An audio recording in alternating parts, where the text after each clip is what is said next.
Physics के अंदर अगर आपने लाइट वाला चैप्टर पढ़ा हो तो वहां पर लॉ ऑफ रिफ्लेक्शन देखा होगा और दो टर्म आती है, दैट इज डेंसर मीडियम और सेकंड कौन सा है, दैट इज रेयर मीडियम। अब इन चीजों को ध्यान से देखना, डेंसर मीडियम और रेयर मीडियम। डेंसर मीडियम होता है दैट इज सघन और रेयर मीडियम को बोलते हैं हिंदी में दैट इज विरल माध्यम। ठीक है, सघन और विरल। अब ध्यान से देखना, लॉ ऑफ रिफ्लेक्शन अपवर्तन का नियम क्या कहता है कि जब लाइट एक मीडियम से दूसरे मीडियम के अंदर चली जाए, ध्यान रखना मीडियम चेंज होगा। जैसे मैं नॉर्मली यहाँ पर टॉर्च चलाता हूँ तो पूरी एक नॉर्मल एयर के अंदर जा रही है, लेकिन पानी की गिलास रख के उसमें से पास करवाता हूँ तो वो मीडियम चेंज हो गया ना, हवा से पानी के अंदर जा रही है, हवा का अलग मीडियम हो गया, पानी का अलग मीडियम हो गया।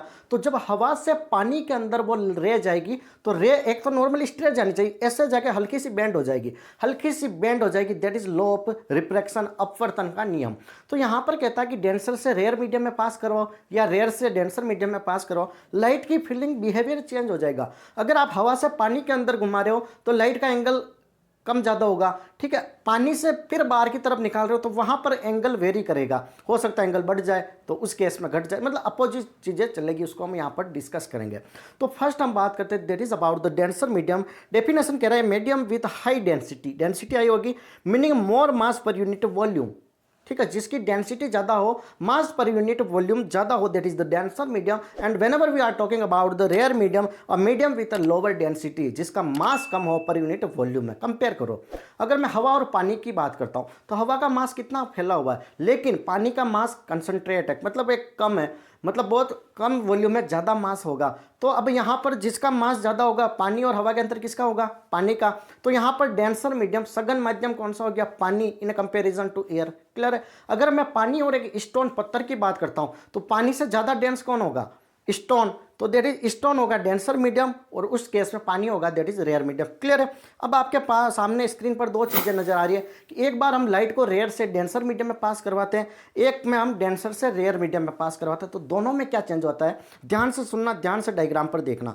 अब देखो बाहर एयर, फर्स्ट वाले फिगर ए में देखो नीचे की साइड में ये ब्लू ब्लू नजर आ रहा वो पानी है, तो ऊपर से पी क्यू देखो इंसिडेंट रे करवा रहे हैं, और पी क्यू इंसिडेंट रे अगर पानी नहीं होता तो स्ट्रेट लाइन में जाती, that is OC, dash dash वाली लाइन नजर आ रही है उसी स्ट्रेट लाइन में। क्लियर है। और एक वर्टिकल आपको ऐसे लाइन नजर आ रही है that is normal, M N वो है दैट इज नॉर्मल। तो ऐसे एकदम स्ट्रेट लाइन जानी चाहिए थी अगर वहां पर कुछ भी पानी नहीं होता, लेकिन जब पानी होगा तो वहां पर क्या बताया मैंने, law of refraction, light bend कर जाएगी। तो अब देखो वर्टिकल लाइन ऐसे है, ऐसे स्ट्रेट जा रही है, तो ऐसे स्ट्रेट लाइन से थोड़ी अंदर घूम गई, नॉर्मल जो वर्टिकल लाइन है नॉर्मल की तरफ मुड़ जाएगी जब लाइट रेयर मीडियम से डेंसर मीडियम में जाएगी, जब हवा से पानी के अंदर जाएगी। क्लियर है।